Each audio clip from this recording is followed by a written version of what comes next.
मंदिर, जो कि हिंदुओं के मुख्य स्थलों में से एक है, की महिमा अपरंपार है। और आज हम आपको अमरनाथ से जुड़ी ही एक ऐसी कथा सुनाने जा रहे हैं जिसे सुनकर आपको काफ़ी अच्छा महसूस होगा। जी हाँ, आपको बता दें कि एक बार माता पार्वती ने देवों के देव महादेव से पूछा कि ऐसा क्यों है कि आप अजर और अमर हैं, लेकिन मुझे हर जन्म के बाद नए स्वरूप में आकर फिर से वर्षों तप के बाद करना पड़ता है। आपके अमर होने का रहस्य क्या है? महादेव ने पहले तो देवी पार्वती के उन सवालों का जवाब देना बिल्कुल उचित नहीं समझा, लेकिन पार्वती के हठ की वजह से महादेव को उन्हें बताना पड़ा। जी हाँ, शिव महापुराण में मृत्यु से लेकर अजर अमर तक के कई प्रसंग हैं, जिसमें एक साधना से जुड़ी अमर कथा बहुत ही ज्यादा रोचक है। हर साल हिमालय में अमरनाथ, कैलाश और मानसरोवर तीर्थ स्थलों में लाखों की संख्या में श्रद्धालु पहुंचते हैं, सैकड़ों मीटर की पैदल यात्रा करते हैं। क्यों? ये विश्वास ही नहीं बल्कि उपजा है। जी हाँ, पौराणिक मान्यताओं के अनुसार अमरनाथ की गुफा ही वो स्थान है जहाँ शिव ने पार्वती को अमर होने के रहस्य बताए थे।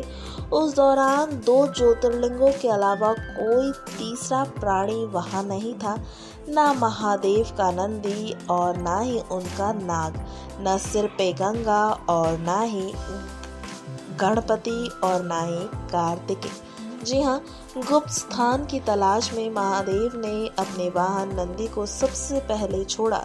नंदी जिस जगह पर छूटा उसे आज के समय में पहलगांव कहा जाता है। अमरनाथ यात्रा यहीं से शुरू होती है।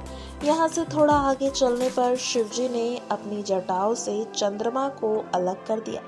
जिसने ऐसा किया वह चंदन वाटी कहलाती है।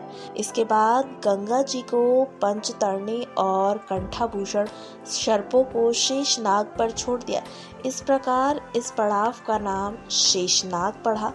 अमरनाथ की यात्रा पहलगांव के बाद अगला पड़ाव गणेश टॉप। मान्यता है कि शिव ने एकांत की तलाश में इसी स्थान पर अपने पुत्र गणेश को छोड़ा था। महागुणा का पर्वत भी कहा जाता है।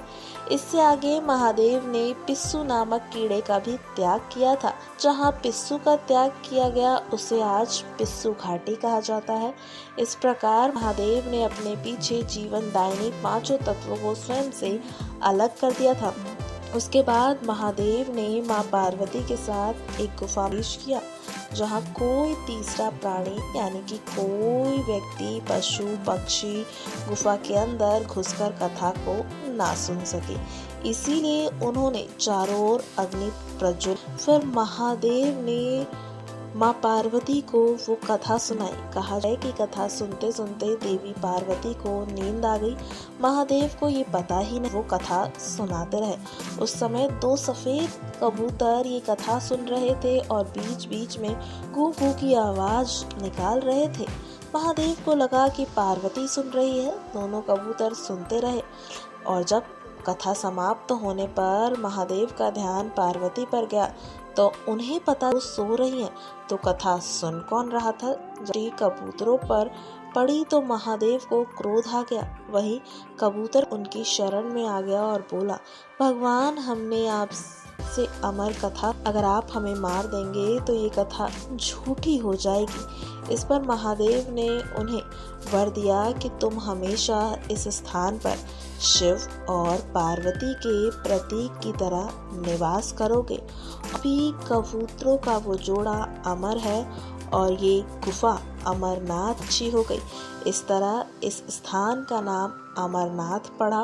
मान्यता है कि आज भी ये 2 कब के दर्शन भक्तों को होते हैं। यहाँ हर साल इन्हीं दिनों निर्मित लिंग किसी आश्चर्य से कम नहीं है। नेक्स्ट 9 स्पिरिचुअल से आर्थिक रिपोर्ट।